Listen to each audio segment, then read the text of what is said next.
The following was recorded in front of a live studio audience at the Studio 21 Podcast Cafe. This is the United Podcast Network.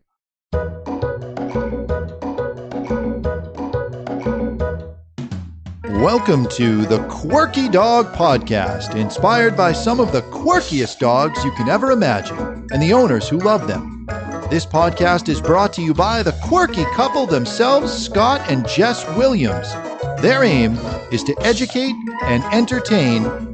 Here's Scott and Jess. Welcome, guys, and happy Wednesday. Scott just checked his hair out and the phone on selfie mode to see how it was looking. So you're really starting to get a hang of this. Sexy at 60. Not yet. I keep saying 60, but he's only 58. But we were joking about 60 and hair and teeth and everything else. You got a nice cigar today. Yeah, this is supposed to be an expensive cigar. It's a little bit smaller. Yeah, mild. We're at $30 a cigar. I'll let you know when that number goes closer to $100. That's pretty much how Scott operates. I'm going to start rolling big spliffs now that I harvested all my plants. Oh my God. You guys were lucky to be here today. We barely have time to come and podcast. We're trimming like crazy. I'm just buried in sticky buds. Yeah, my hands, everything. It's a lot going on. Tough problem, I'll tell you. All right, we got to start with the quirky tip of the day. Today we are going to talk about Petco's new campaign, Stop the Shock. But first, quirky tip of the day. And the quirky tip of the day is about nail clipping. I got really worried during COVID about people putting peanut butter on their foreheads and getting down in the dog's faces and everything else. What's the problem with the peanut butter? I'm not following. We don't want to have a dog that might bite you in the face because they're concerned. We don't want you reaching, grabbing for them. That put people in a precarious situation. But I realized how much people rely on groomers and vets and maybe even places like Petco to get the nails done. So my advice to you is if you do it at home, make sure you get clippers like these guys right here. Don't get the guillotine clippers. So you're going to zoom in on that for us? Yeah, he's working on it. So these guys right here that have two open ends, this is the way to do it. Looks like a pair of scissors. Perfect. Yep. Little trimmers, little pair of scissors. Those ones that have the guillotine, that's what I call them, the guillotine clippers, where you put the nail in and then the wall comes down and slices through. That's a blade that comes down. Blade, whatever. That puts some extra pressure on the nails, and you don't want those. Well, when the blade gets dull, it crushes the nail is what happens. And and it's not... It kind of splays out the nail and all that. And I just like these because I carve a lot and shave a lot. I can't really do a podcast on nail clipping because it's so intricate, but I'll probably do a YouTube video or Facebook video or something soon because I'm a little bit cuckoo crazy about nails, and it's a topic near and dear to my heart. All right, so Stop the Shock. Scott didn't even know this happened, but we're jumping on the bandwagon. Actually, one of my clients sent me an email from Petco to them that they were on the Petco list, and apparently they are going to discontinue the sale of shock collars at Petco nationally here. And I think they should have done this a long time ago. Yeah, well, for and one, I'll tell you why true. After she gets done with her position on that this. Is true. Well, just for the news aspect of it, it's a very big, Stop the Shock campaign. So I actually just hashtagged it on Instagram when we were going to be doing this topic, and there's less than 100 people so far jumping on the hashtag bandwagon. But they're suggesting other businesses do the same, withdrawing from using electric collars and electric current as it relates to training dogs. So why don't you tell our listeners and viewers why you think it's a good idea that they did it? Well, I've been going to Petco like everybody else for the past 20 years to pick up treats, dog toys, dog food, all these things. And they have a section there with e-collars, electronic collars and invisible fences and all that kind of stuff under lock and key in the front of the store. And it's hard to actually get some help to get in there if you want something. And I have heard from many people that have gone in there to try and buy an electric collar that the people that work there tell them not to buy it. It's a bad thing, and that it's a terrible way to train. It's a cruel tool and all that stuff. And I'm like, why the hell do they have these products in their store if they're making you feel like crap when you try to buy one? They do the same thing with the pinch collars. So if you go in there and try and buy, and they're all lined up there. They have prong collars, and you try and buy it, and people get a lot of heat for trying to buy a prong collar at Petco. So if they really feel that way, if this is a top-down kind of a policy or unwritten rule, they shouldn't have any of that stuff in the store to make people feel bad about trying to purchase it. Just take it all out of the store. And that being said, if they're all about not having animal cruel products in there, they should get rid of a lot of the foods in there too. because a lot of those foods are friggin' crap. They're just big money products. And if they really, they're just cardboard. If they really care about the dogs, they should go through all the inventory and evaluate all the foods and find out which ones are not good, that don't have a lot of value for the dogs, and they should discontinue all that stuff. Yeah, that is true. And there's a lot of toys in there that dogs can choke on. So I think they should just close the store altogether. That's the bottom line, is just shut them down. Well, I do agree that I'm glad that Petco specifically got rid of their shock collars, electric collars, whatever you want to call them, training collars, some people call them, because of the quality that they were selling. So I would say that probably the highest price point of a collar there was like $70 maybe. And they were just terrible collars. They were like more like little kid toys. Some, I think you actually had to put a battery inside of. And a collar that goes from 1 to 5 is going to be like a hotter collar, if you will. Like maybe you don't feel it all on 1, and then all of a sudden on 2, you're jumping out of your skin. So we're going to get into some of the higher quality collars and everything else as time goes on. And I do agree with Scott that stand by what you're going to promote as a company. I went in there to get a plastic pinch collar the other day, and they only had 1 star mark left there. So I don't know if they're going to be discontinuing the plastic pinches and the metal pinch collars and everything else. My greater concern is the way that this was presented to their customers and to the country and everything else. So they're saying it like, train with treats. That was a big point of the article, train with treats, not with electric.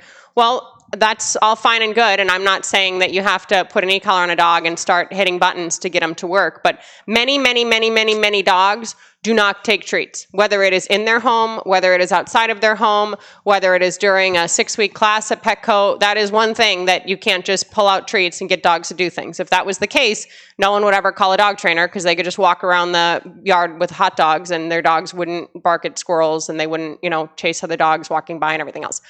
So that's one thing that bothers me about it. Another thing that is an issue is it's going back to promoting them. It's going back to promoting, come to our classes, we'll show you the right way. I can tell you with great certainty that we probably have 50% of our clients that have been to Petco classes or PetSmart classes, and they have nothing. It's like a good place to just get your puppy out and go socialize and everything else, but they don't have any real practical tools to take away from that, any real exercises or anything after just 6 to 8 weeks, which would make sense. It's a lower priced class, and they don't hire necessarily a certain quality of trainers or anything else. So one, the message is don't do that, use treats, come back to us, we'll show you how to do it.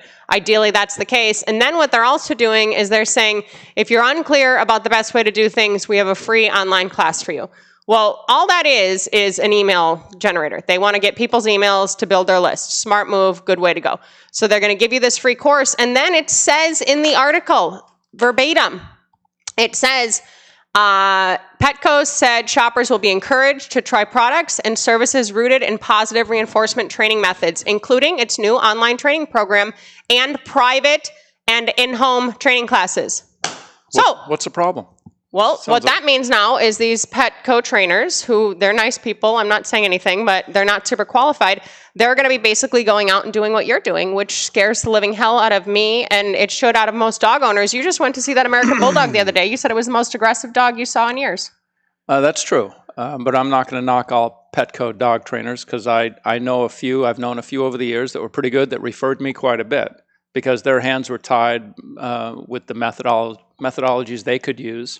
And if they knew the dog needed more than what they could offer, they would refer me to the client. But that's not going to be the case if they're doing in-person training. My concern more so about this is they show up, they're in over their heads, or the online forum to actually get a Petco trainer to your house excludes any dog with a history of aggression, any dog that has this behavior, any dog that's broken the skin. What is that going to look like? What is it going to exclude before they actually go to the home? I would say that you go to someone's home and see their dog no matter what they tell you. You've never said, I'm not going to come to the house. Yeah, of Maybe course. if it was they call me because they need help. But I always thought that dog training at Petco, I always considered it a loss leader item. It's very inexpensive. It's non-confrontational. It's not going to alienate anybody from the store, because the money made at Petco is through people coming back every week or every month to buy dog food for 15 years. You don't want to have they don't want people coming in for a class, having instructors putting e-collars on the dogs, having people get upset and say, I'm never coming to Petco again to buy my dog food for the next 15 years. So from that perspective, I mean, they're using the animal rights thing and, we want to be happy and force-free and all that stuff. But really, I mean, there's I think another motive, and it's to keep people coming, and they want to distance themselves from anything controversial so that people keep coming to buy. Yeah, it's food. It's a very big political move, but on top of that, it's a way for them to expand. There was an article that came out, I believe it was in September, about how they're, on the verge of being a $6 billion company, Petco as a whole, and how they're trying to expand and do different things. Well, they're selling these e-collars that were very low quality at a pretty small price point. Not every customer was going to be coming in and buying them. They're not, excuse me one sec, they're not all cheap collars. They're inexpensive, they're not high quality, but they're not cheap. They're making good money there. Regardless, I don't think that they were making as much money as e-collars as they were on pet food. Let's put it that way. Yeah. People are coming in and buying bags. That's where the big money is, dog food, everything else. Another place where they make money is these classes. Now they're going to do in-person classes, everything else. I'm not saying that necessarily won't go well, but it takes a certain person with a certain level of experience to walk into someone's home and deal with any issue that may arise. And serious issues do arise. I mean, it's random that happens, but you came home and said that dog was muzzled and you didn't even offer him boot camp. The lady, they'll probably pre-screen all that stuff, and they're not going to put But then that's my point. Who is going to help those people? So now we're bashing. No, but that's the whole point. This is where it gets a little bit hairy. Stop the shock. Don't do this. Don't do that. Oh, we're not going to come to your house. Why don't you go see a behaviorist? Okay, that consult's $500. There's medicine. It's just this endless rabbit hole of what does that mean? Where does that leave people? And there is a political move here, and there has been political moves and law stuff coming, legislation introduced about let's stop this equipment, let's stop this equipment. And we have a lot of theories about why e-collars will never be banned in the country and why we have more freedom than a lot of people do worldwide. And we can get to that after the break. But things like this do happen.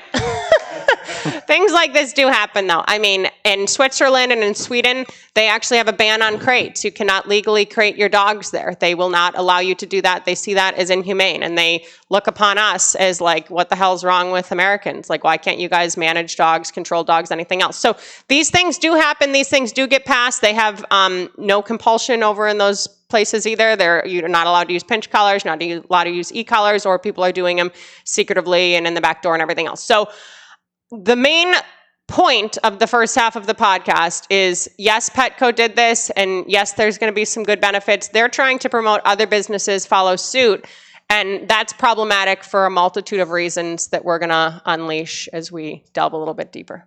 Yeah, I mean, personally, I think that probably 3/4 of my clients don't use e-collars at this point in my training, but I'm very open to e-collars. Depends on what people want, what they need. If they want a dog that they want to have off-leash sooner than later, then an e-collar is a great tool. Yeah, I'd say if there's noise or off-leash recall issues, e-collar is a good go-to. A lot of people deal with these basic things like pulling on the leash. I don't need an e-collar to help a dog not pull on a leash, and neither does the client. That gets into the nationwide ban that we talk about and why you're not as concerned about it. Okay, we're going to go to break real quick for Karanda, and we will discuss some of these broader issues when we get back. We'll see you guys after. What makes Karanda beds chew-proof? Only Karanda beds have a patented design which secures the fabric inside the frame, making it totally inaccessible to jaws and paws. Your dog can't chew the fabric because we've hidden the edges inside the rails. Dogs love Karanda beds. See why? Karanda beds come in a variety of custom sizes.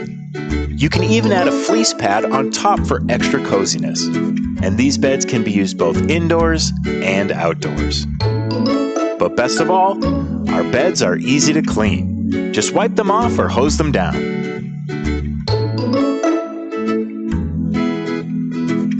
Visit dogbed.us/thequirkydog for more details.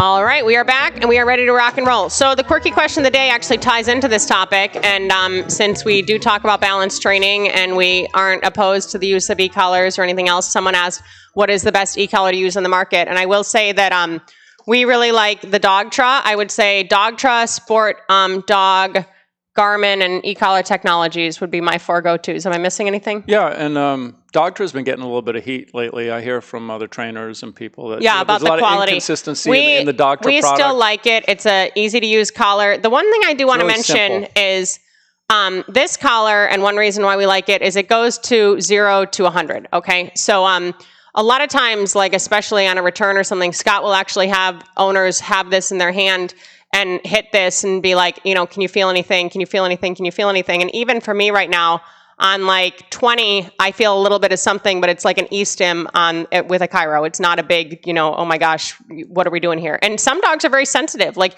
you could hit a dog on 8 and that could be a huge correction to them. So just because you have the power doesn't mean you need to use it. But if you have 100 different levels, at least that's a greater span of numbers to work with than a collar that has like 1 to 3 or 1 to 5 or something like that. How well does that work on Scott? It's very good effective. for his back. Very effective. We've done this a lot when we get knots. We use this like an e-stim at home, but it works well for that. I will say a lot of people associate, that are not familiar with the electronic collars, they associate the collar with the invisible fence stimulation. And a lot of people, it's amazing how many people are open to putting an invisible fence on their property to contain the dog, but would never put an electric collar on their dog that they control pushing the button. And the invisible fence is a pure aversive. You know, the dog walks towards the flags, the collar beeps, gives them a tone, and that's the warning tone. If they continue to move forward, they'll get a good hard shock to warn, so that they back off and they show avoidance to these white flags. That's the way it works. It works pretty good for most dogs if they're trained the right way. With this, we're introducing very low stimulation, and trying to teach them a language of what this collar means in relation to obedience. Well, and that gets into the methodology and how you use it. We don't use this just purely aversively. We use it with communication. If you say bad, you're tapping to get compliance and kind of just overlaying to make things happen. It goes back to the 0 to 100. Yeah. That's what I'm talking about. Yeah.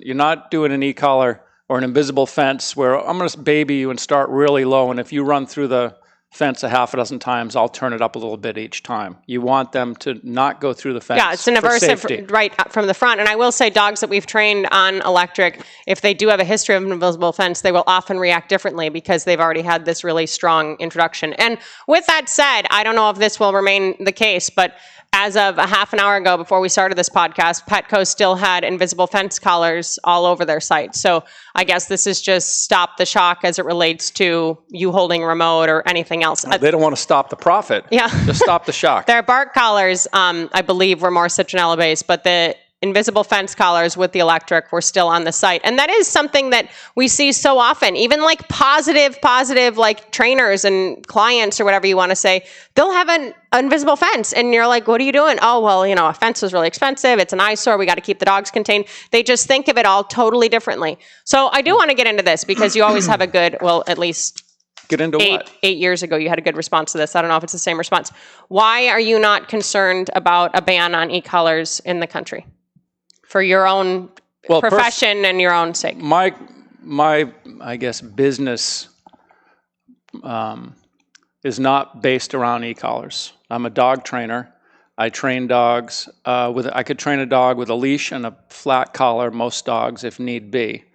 An e-collar has its place. There's a lot of great things you can do with an e-collar, but it's not the foundation of my business and how it works. So yeah, if I couldn't use an e-collar tomorrow, I'm still out training dogs. Yeah, he'd still do everything the same. So as far as a threat to Scott's business or his business model, that's not a huge concern. Other reasons I don't think it would be a thing that ever came to be in this country. Garmin just bought Tritronics, which was they did that a few years ago now, a huge e-collar brand. The Garmin Bark Limiter is our bark collar of choice. If you're looking for a bark collar, I would start with a Garmin Bark Limiter and put it on 3, and you have 7 levels to vary to see how that goes. What were you going to say? I want to say that the reason that I take this approach with my business is because I felt that if you're only using e-collars as your primary tool for your business, you're excluding a certain portion of the public. And I don't want to exclude anybody. I want to be able to help everybody. I need every dog I can get in for training.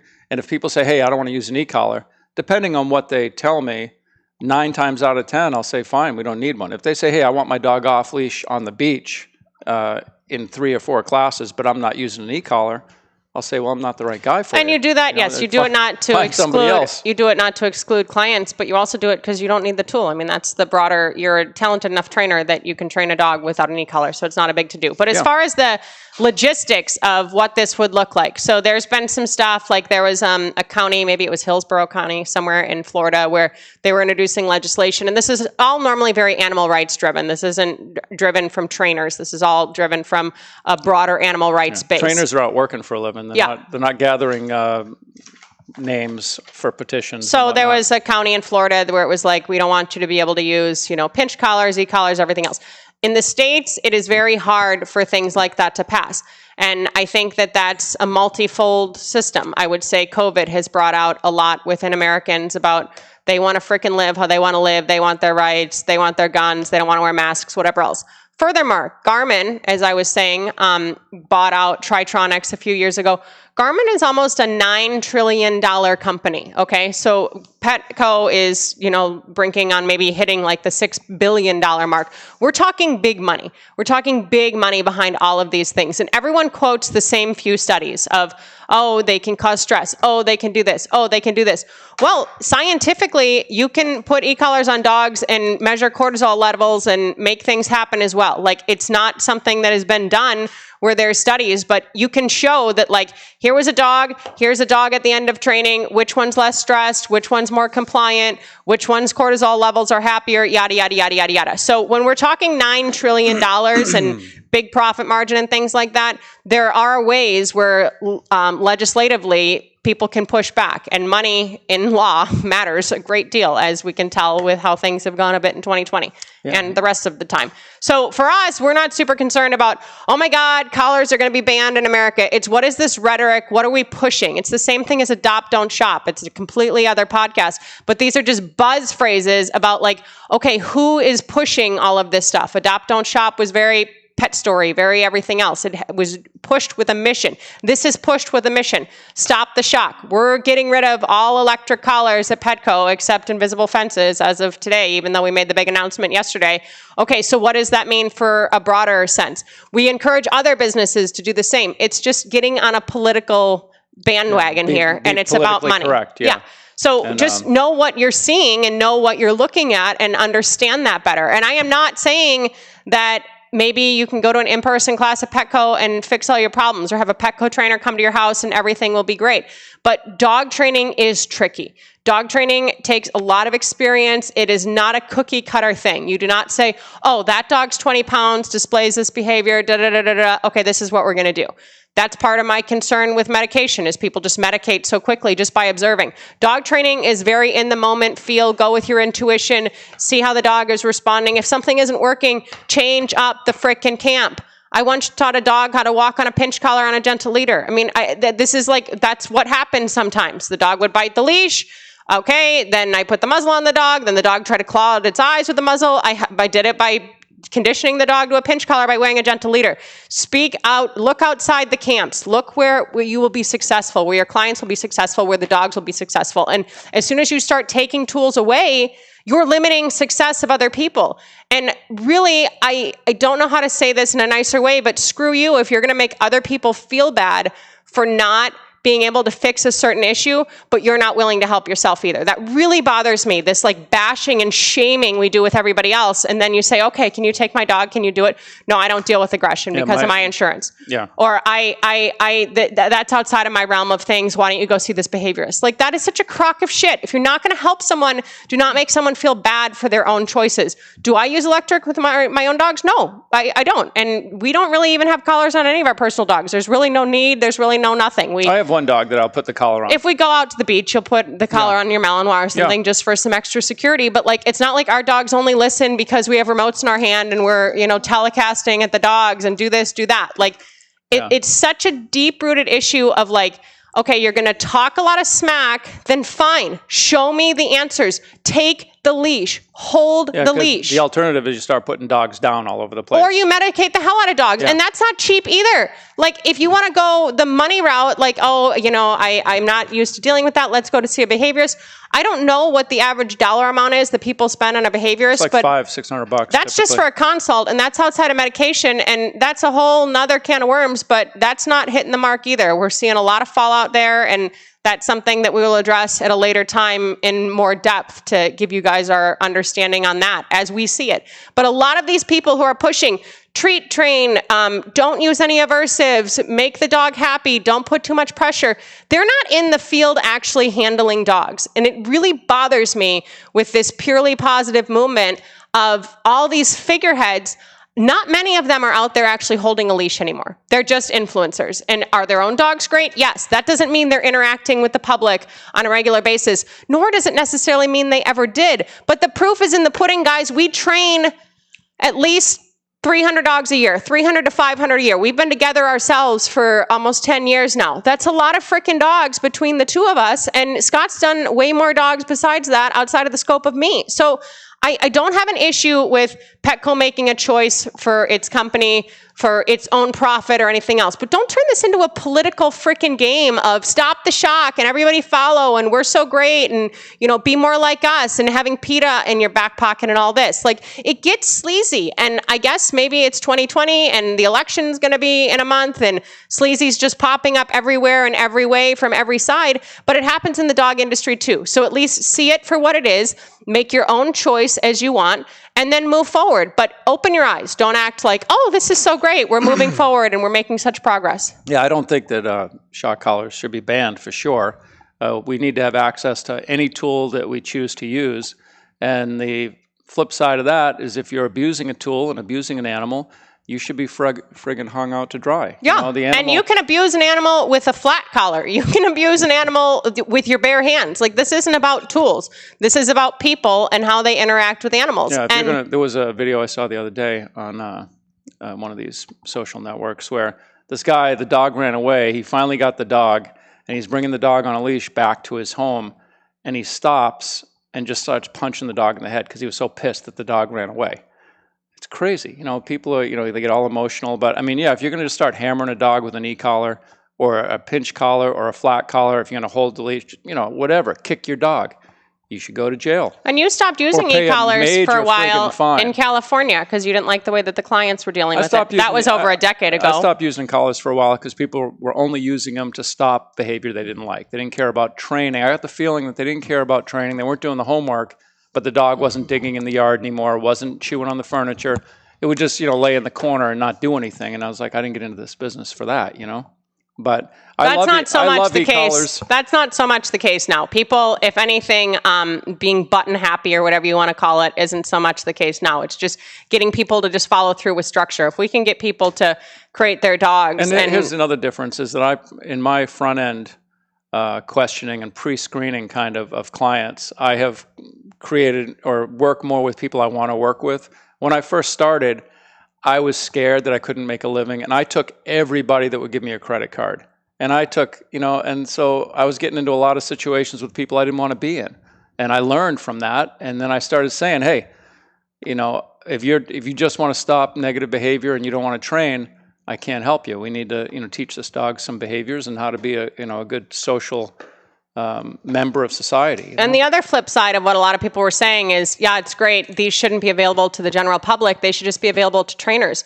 Well, then in my mind, that opens up this whole thing of like, okay, what does that mean? Like, do we get a certificate now? The CPDTs from Karen Pryor's school aren't going to be buying e-collars. Like, what qualifies you now to be able to have a license to buy an e-collar and share it with your clients and everything else? Because we get back to the what makes you a trainer and what certifications are there and everything else. So it's just like this whole slew of, all right, what are we looking at and where are we headed? And the bottom line is, if you're not going to support electric, then you shouldn't be supporting electric fences. And if it's just your company's policy, fine. But don't try to start this bullshit movement based on something that has nothing to do with humane treatment of dogs. the wool has been pulled from my eyes. This is a money move. This is a political move. This is a move now where they're going to be getting email addresses and they're going to be getting more money by having people go to the house. I don't think 8 weeks at the house is going to be as cheap as their 8-week in-person pet class. It's expensive to use your time and go to people's homes. What are the quality of those trainers look like? How does that go?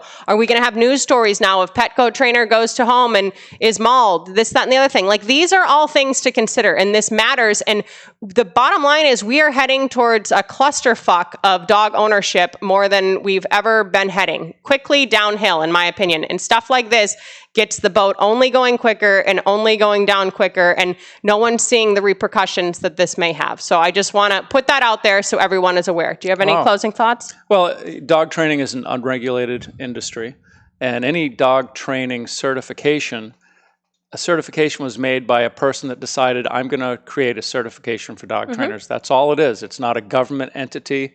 It's not any type of government that's setting it up. It's just someone that does it.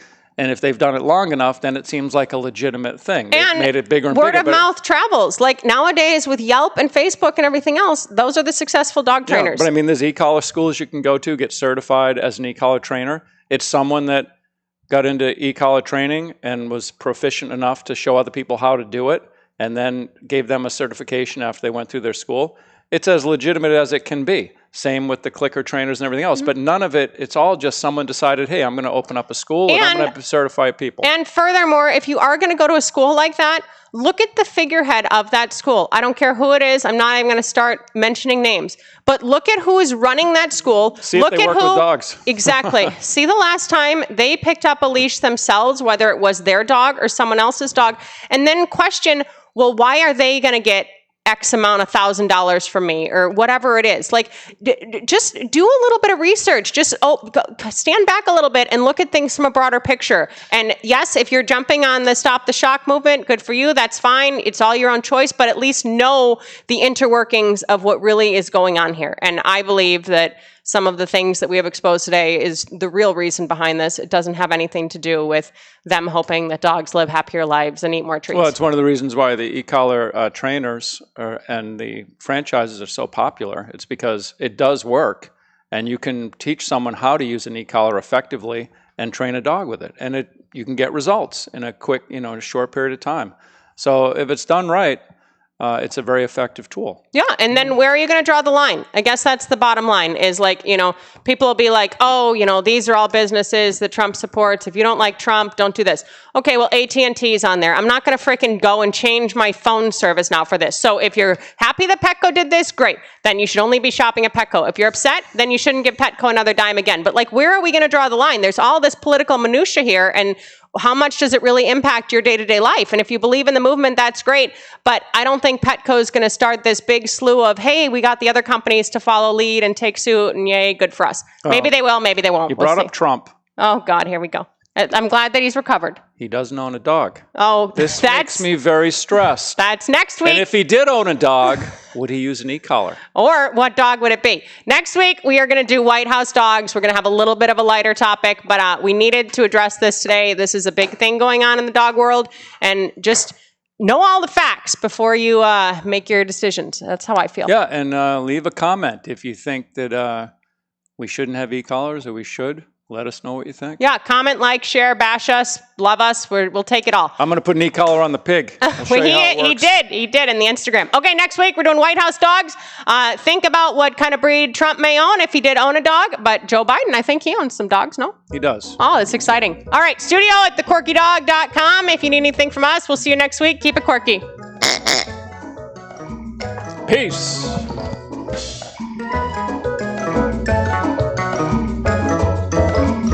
The views and opinions expressed by the hosts, guests, or callers of this program do not necessarily reflect the opinions of the Studio 21 Podcast Cafe, the United Podcast Network, its partners, or affiliates.